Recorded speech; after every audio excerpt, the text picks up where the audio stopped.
सब यहीं रहने वाले हैं। हाँ ठीक है भाई, भारत जब मर्जी, हम घूमते यहीं के निवासी हैं। मैं ये बातें अपने लिए कह रहा था। तीर्थ धाम के प्रति मेरी श्रद्धा स्वाभाविक है, क्योंकि सनातन धर्मी हूं। पर कोई एक बहुत खास आकर्षण नहीं है, क्योंकि मैं खुद तीर्थ का निवासी हूं, ब्रजवासी हूं। चाहे शास्त्रीय दृष्टि से देख लो, तर्क के साथ, ब्रज से बड़ा कोई स्थान है क्या? मैं तुलना नहीं कर रहा, सब महापुरुष बैठे और मेरी बात पूरी सुने, फिर आप निर्णय करें कि मैं क्या कहना चाह रहा हूं। जिसके घर में सोने के बर्तन हो, उसको चांदी के बर्तनों की परवाह होती है। भारतवर्ष के हर शहर कोई तीर्थ है, यहां हर जगह की कोई पौराणिक ऐतिहासिक कथा है, सभी जगह संत हैं, सभी जगह मंदिर हैं। बंबई भी फाइनेंशियल सिटी तो अब कहा जाता है, असल में देखा जाए तो मुंबा देवी का स्थान है। वो भी देवी का तीर्थ है, विकसित हो गया, ये अलग बात है। कोई भी उस श्रद्धा की नजर से नहीं देखता। कोई मुंबई तीर्थ यात्रा के लिए नहीं जाता। पर अगर 50-100 वर्ष पहले विचार किया जाए तो पूरा महाराष्ट्र, पूरा भारतवर्ष भी मुंबा देवी को प्रणाम करने जाता। एक नजरिए से देखा जाए तो दिल्ली भारतवर्ष की राजधानी है, पर दूसरी तरफ से देखा जाए तो कृष्ण के द्वारा खुद हाथ से पांडवों के लिए बसाई गई इंद्रप्रस्थ की नगरी है। जैसे हम यहाँ अलग अलग जगह जा रहे हैं, ये भरतकूप है, यहाँ राम जी ने ये किया। जैसे ब्रज में हम जाते हैं, यहाँ कृष्ण ने भाई शक्टासुर का उद्धार किया, या कुरुक्षेत्र में गीता को उपदेश किया, तो ऐसे इंद्रप्रस्थ भी एक तीर्थ नगरी है। अब ये बात अलग है कि अब वो सरकार का केंद्र बनी और एक भारत का कैपिटल होकर प्रतिष्ठित हो। ऐसे में बड़े से बड़े शहर को आपसे जोड़ूं। वर्तमान में आईटी क्षेत्र में गुड़गांव, गुरुग्राम भारत का अव्वल नंबर का स्थान है, पर है हाँ, ये भी उसमें जो भी है, बेंगलोर है, ये भी है। तो पर वर्तमान समय में उसका विकास अपने स्तर पर हो रहा है, पर वास्तव में तो ये गुरु द्रोणाचार्य का स्थान है। तो मैं बात लंबी नहीं करना चाहता। मैं ये कह रहा था कि भारतवर्ष का प्रत्येक शहर ही तीर्थ है, पुराण है, उसमें इतिहास छिपा है, उसमें कथा छिपी है। और इन सब तीर्थों का मुखिया है प्रयाग। और ये कथा तो प्रसिद्ध है कि जब प्रयागराज तीर्थ की सभा चल रही थी, उसमें सब आए, ब्रज नहीं आया। तब उसने भगवान से शिकायत की, तो भगवान ने कहा भाई मेरा घर तो मेरा घर है, मैं वो कथा नहीं कहूंगा। मैं ये सब क्यों कह रहा हूं, आपको 2 मिनट में क्लियर हो जाएगा। तो ब्रज से बड़ा क्या तीर्थ हो जहां श्री कृष्ण स्वयं बसते हैं, जो श्री कृष्ण का ही स्वरूप है। और ठाकुर जी, किशोरी जी की कृपा से वहां जन्म लेने का, वहां रहने का अवसर मुझे प्राप्त हुआ है। मैं सब जगह दर्शन करने गया, पूरे भारतवर्ष घूमा, और जो मुझे बड़ी निजता से जानते हैं, मैं समस्त तीर्थों की महिमा गाता हूं, पर हृदय से चित्रकूट की महिमा गाते समय एक अलग ही भाव का जन्म होता था। सच कहूं तो क्षण मात्र भी मुझे यहां ब्रज की कमी का अनुभव नहीं हुआ। और मैं अगर अपने हृदय से कहूं तो मैं अपने ब्रज की कल्पना भी ऐसे ही करता हूं जैसे चित्रकूट। काश श्री गिरिराज की छटा कामतगिरी की तरह ही होती। काश बरसाने का वन और उसके बीच में उसकी घाटी। आप कल सवारों के धाम आए थे और मुझे लगता है कि शायद आपको मेरे रुकने की जगह भी दिखाई होगी। मैं उधर ऊपरी कुटिया में पहाड़ पर था, आज कुछ लोग आए थे। नीचे बह रही मंदाकिनी, पीछे पर्वत, यही तो राधा कुंड, श्याम कुंड, गिरी गोवर्धन और मधुर मधुर वंशी बाजे, यही तो वृंदावन। तो पहली बार मुझे चित्रकूट आकर कुछ हृदय में खलबली हुई। कृपया जो बाद में आए पीछे बैठे, आप आगे बैठने के लिए आपको समय पे आना चाहिए था। पहली बार हृदय में ऐसी भाव आया। सच कहूं तो थोड़ा कॉन्फिडेंस लूज हुआ। थोड़ा ऐसा लगा कि काश अपने ब्रज का स्वरूप भी, प्राकृतिक रूप से कह रहा हूं, सैद्धांतिक रूप से, पक्ष से तो किसी भी तीर्थ की तुलना किसी को करनी ही नहीं चाहिए। हर तीर्थ अपनी जगह श्रेष्ठ है। प्रयाग भी कोई कम नहीं है, अयोध्या भी कम नहीं है, काशी भी कम नहीं है, सभी तीर्थ हैं। जनकपुर भी श्रेष्ठ है। पर यहाँ की जो सहजता थी, यहाँ का जो एक अभी भी व्याप्त आध्यात्मिकता थी, गड़बड़ी भी होंगी। कई बार बाहर से आने वाले व्यक्ति को अंदर की चीज़ों का पता नहीं होता। मैं ब्रज का रहता हूँ तो वहाँ के अंदर का मालूम है, बाहर से आने वालों को क्या मालूम।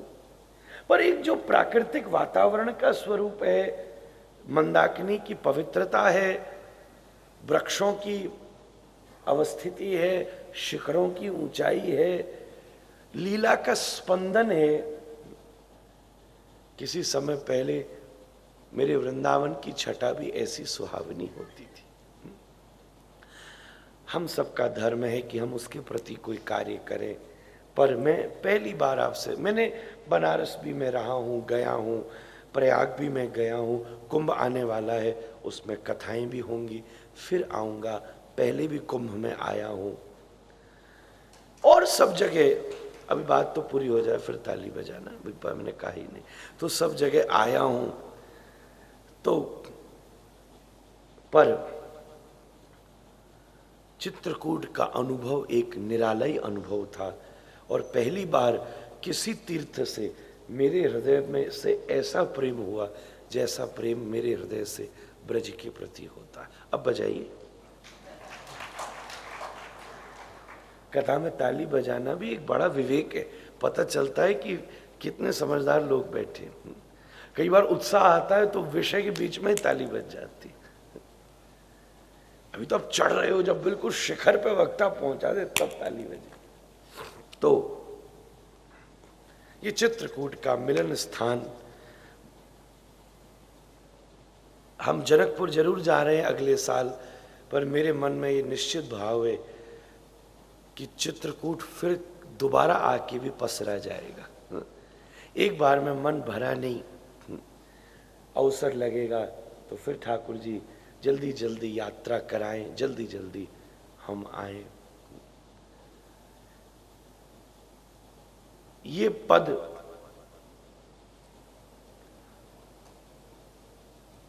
मैं, अब ये सब चले जाते हैं, मैं ऐसे ही गा देता हूं। तो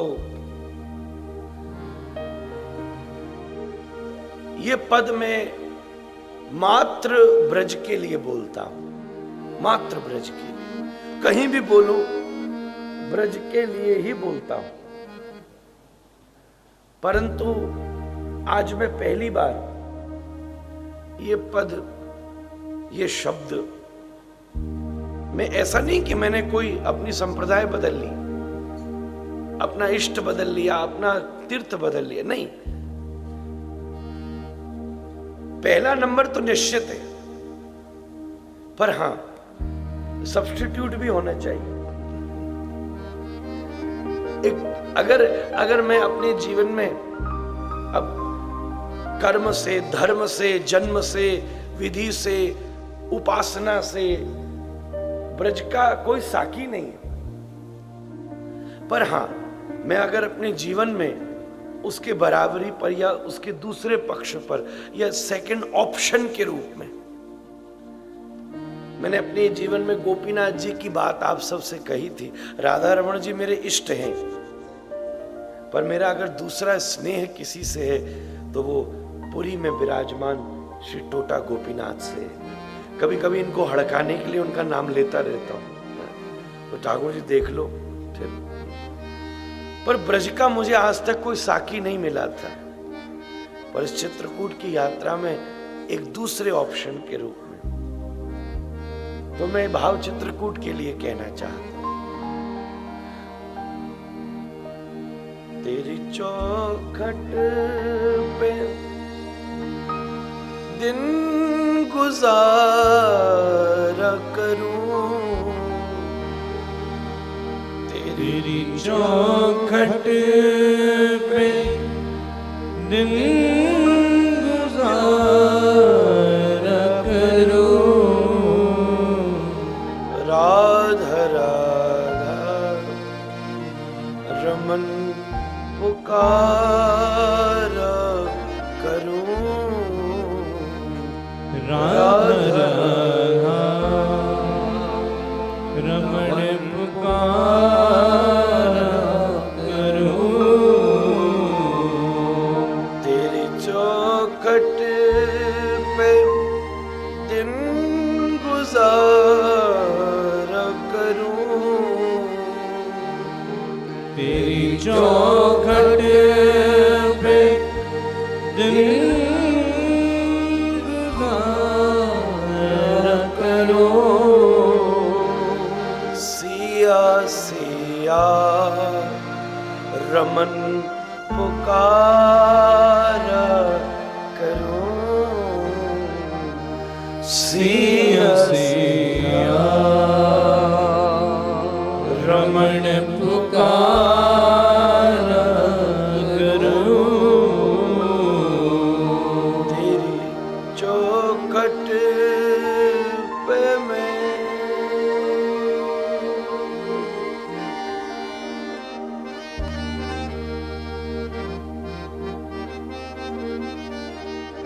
चित्रकूट ही चित्त दीने, अपने मन को, अपने चित्त को यहाँ श्री राधा रमण देव जी के स्थान, एक मन में भाव आया और कि हमारे श्री वृंदावन श्री कृष्ण की दिव्य भूमि है, पर सीताराम जी वहां खूब आनंद वहां भी लेते हैं, अलग अलग जगह, अलग अलग जगह।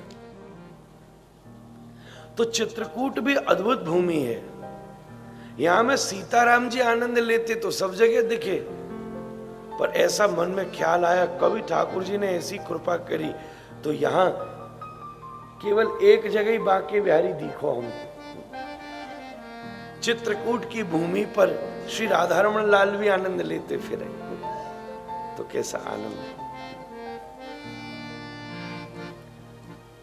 ब्रज में चित्रकूट का भाव जन्मे, चित्रकूट में ब्रज का भाव जन्मे, कैसा आनंद हो जाए।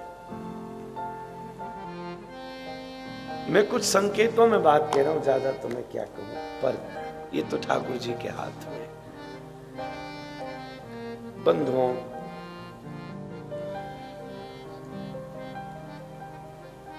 संपूर्ण अयोध्या ही आज चित्रकूट में है। सारी माताएं, भरत शत्रुघ्न, गुरुदेव, राम, जानकी, सभी लक्ष्मण, सभी चित्रकूट की दिव्य भूमि का आनंद ले रहे हैं। साधना, ये निर्णायक भूमि है। यहां जीवन में धर्म का निर्णय निकलेगा। हम भी यहाँ, हम भी धर्म पे, हम भी मंदिर में, हम भी तीर्थ पर ऐसे ही जाते हैं, सच में जैसे भरत जाते हैं। भरत जाते हैं। हमारा हृदय अयोध्या है, हमारा हृदय अयोध्या है। जीव उसका अधिपति है। माया के आकर्षण की वजह से उसने इस अयोध्या के राज सिंहासन पर राम के राज तिलक को होने नहीं दिया।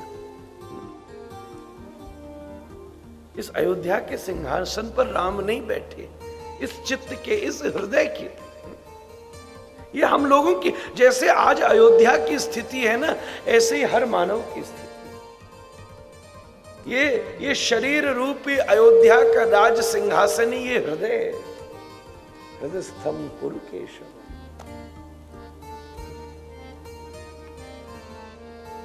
ये मन वो आसन की तरह बैठा, या मैं इसको और सुधारते हुए कहूं,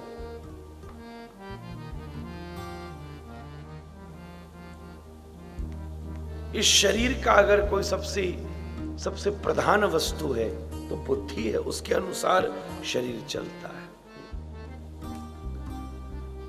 ये आसन खाली है भगवान के बिना, भगवान के बिना खाली है। हम भी भरत लाल की तरह श्री भगवान से आज निर्णय बनेगा, हे प्रभु इस मन रूपी सिंहासन के ऊपर कौन विराजमान हो।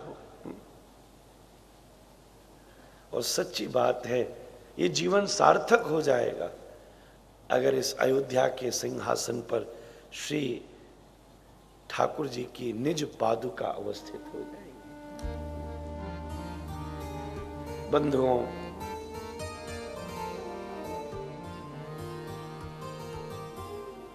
जीव माया के आकर्षण की वजह से हृदय में रहने वाले राम को बुद्धि के तर्क रूपी वनवास को प्रदान करता है। जब श्रद्धा में बुद्धि का तर्क जन्म लेता है तभी ठाकुर को वनवास मिलता है, क्योंकि तर्क से भक्ति को सिद्ध नहीं किया जा सकता। जब बुद्धि से ईश्वर को नापा जाता है उस क्षण हम भगवान को वनवास दे देते। ये इस कथा का सैद्धांतिक स्वरूप है। हृदयस्थम हृदयेश अर्जुन तिष्ठति। भगवान तो अयोध्यावासी है जो सदैव हृदय में रहता है, पर जीव माया के आकर्षण की वजह से उसके प्रलोभन में फंस कर अपने राम को, अपने गुरु को, अपनी साधना को, सीता भक्ति रूपा है, लक्ष्मण गुरु रूपा है, राम भगवान है, इन तीनों को 14 वर्ष का वनवास दिया ना। कल मेरे सामने एक प्रश्न आया था, मैं सार्वजनिक रूप से जवाब न दे सका। कथाएं तो उस पर बहुत सारी है कि वनवास 14 वर्ष का ही क्यों, 15 क्यों नहीं, 17 क्यों नहीं, 18 क्यों नहीं, 20 क्यों नहीं। ये एक बड़ी बात है। तो तर्क तो इसमें बहुत सारे उपस्थित हैं, पर एक जो प्रधान तर्क महाराज मनु ने स्मृति में अपना व्यक्त किया है वो यही है कि त्रेता युग के समय में ये बहुत बड़ा नियम था कि अगर, क्योंकि उस समय कोई व्हाट्सएप तो आया नहीं था, फेसबुक भी नहीं था, अगर एक राजा अपने राज्य आसन से 14 वर्ष के लिए विहीन रहे और अगर उसकी कोई खबर न मिले तो एक प्रकार से उसे गुमनाम या मृत घोषित माना जाता है और दूसरे को राज्य गद्दी प्रदान करी जाती है। 14 का एक महात्मा की आज्ञा रहे, उनको सुनने में असुविधा रहने दो। तो मंगल में भाव से महाराज जी पूजन कथा की बात कर लीजिएगा। तो 14 वर्ष का एक बड़ा विशेष क्रम इस प्रकार अवस्थित किया गया है। एक व्यक्ति पशु आघात या किसी वन में किसी भी डकैत या बड़े भारियों के द्वारा आक्रमण करके उसकी कोई सूचना न मिली तो उसे वनवास प्रदान किया जाता है। वास्तव में जीव ने भी माया के आकर्षण में अपने जीवन में प्रभु को बुद्धि रूपी तर्क का वनवास दिया हुआ है। हम लोगों ने उसे वनवास ही दिया। आज का नवयुवक भगवान को वनवास दे देता है जब तर्क करता है कहां है भगवान। इससे बड़ा कोई वनवास हो सकता है? जब हम तर्क में उसे खोजना शुरू करते हैं, जब तक ईश्वर तर्क में रहेगा तब तक समझना वन में रहेगा। अयोध्या का आसन श्रद्धा भक्ति का आसन है। आहा,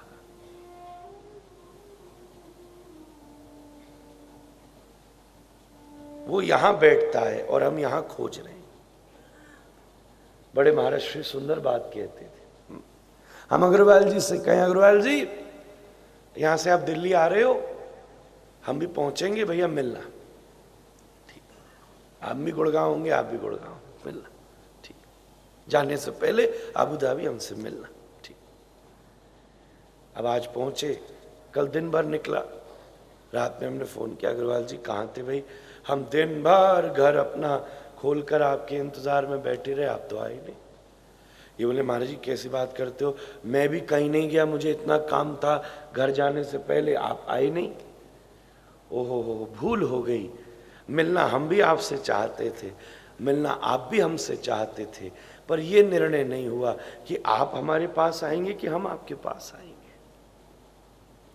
ये हमने बड़ों से ये दृष्टांत सुना है। ऐसे ही भगवान हृदय में बैठा हमारी प्रतीक्षा करता है और हम बुद्धि में बैठे उसकी प्रतीक्षा करते हैं। हम बुद्धि के तर्क में खोजते हैं और वो हृदय के समर्पण में बैठा रहता है। हृदय शिरजन तिष्ठति, बुद्धि में नहीं बैठा, हृदय में बैठा। राम अयोध्या के अधिपति हैं और हम बुद्धि के तर्क रूपी वनवास उसे दे देते हैं, वनवास दे देते हैं। हम सबके जीवन में भी ये घटता है।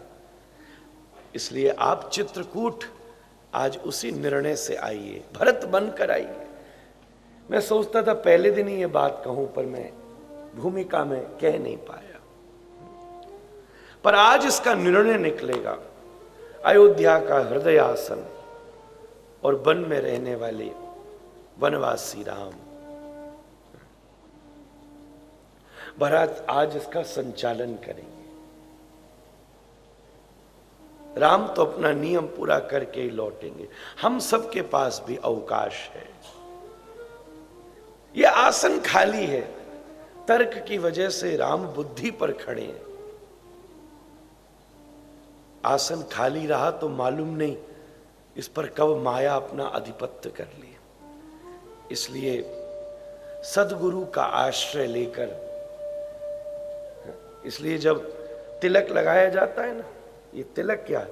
भगवान के चरण चिन्हों का ही स्वरूप है। एक प्रकार से चरण चिन्ह स्थापित हुए। तो अपने इस हृदय की अयोध्या के ऊपर गुरु का आश्रय लेकर भगवान के दिव्य भाव स्थित हो जाएं तो चित्रकूट की यात्रा सफल हो जाएगी। ये मिलने की जगह है। सब लोग, शत्रुघ्न लाल जी बैठे हैं, भरत लाल जी अपने विचार में हैं। तो सब लोग मिल रहे हैं। एक बड़ा सुंदर भाव गोस्वामी जी ने लिखा है। आहा, एक स्वभाव बताया। जनक सुता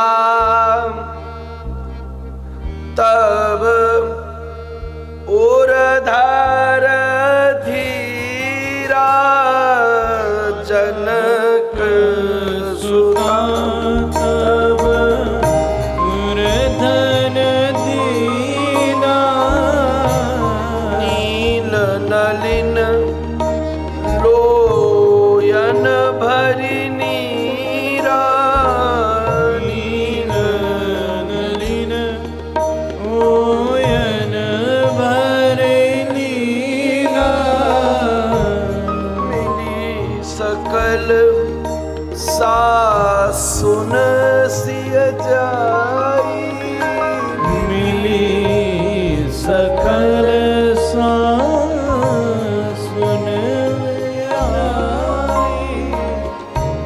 तेहि अवसर करुणामय छाई अवसर करुणा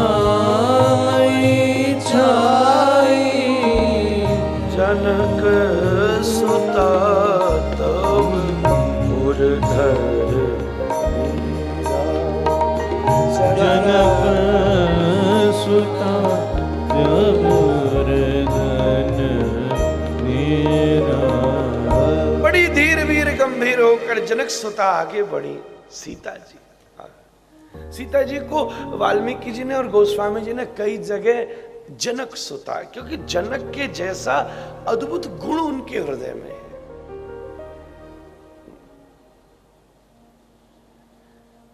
जनक अद्भुत महाराज है। जनक एक उपाधि भी है, इनको ये उपाधि रूप में मिली है, क्षीरध्वज और कुशध्वज को। जनक मतलब ये प्रजा के राजा नहीं है, ये प्रजा के पिता हैं महाराज, जिसके अंदर अपनी प्रजा के प्रति वात्सल्य हो कि रहने वाला हर व्यक्ति उसे अपना पिता समझ ले। ये मेरे पिताजी हैं, जनक है। और जनक शब्द बड़ा सुंदर होता है। पालने वाले को पिता कहते हैं, जन्म देने वाले को जनक कहते हैं। पिता किसी का भी बना जा सकता है। जननी वो जो जन्म दे, जो पाले वो मां। मां हम जगत के बन सकते हैं, पिता भी हम जगत के बन सकते हैं, पर जनक तो अपनी ही संतति के बन पाएंगे। पर महाराज जनक इतने निष्कंटक हैं, इतने निष्कलंक हैं कि अपनी प्रजा के प्रति उनका ऐसे ही भाव है जैसे सच में उन्हीं ने हर जने को जन्म दिया हो। इतना वात्सल्य उसके हृदय में है। श्री सीता जी के हृदय में ऐसे ही वात्सल्य। तो उर धरी धीरा, धीर धरकर, गंभीर होकर, सहनशीलता होकर, समस्त विकारों को पीछे छड़ के, सब छोड़ के, दिमाग को खाली करके जाना चाहिए। यहां से आप जाइए, कोई भी असुविधाएं हो वो सब गंदगी को छोड़ कर जाइए। यहां से जब जाएं तो यहां की शुभ घटनाओं का चिंतन अपने संग लेकर जाइए।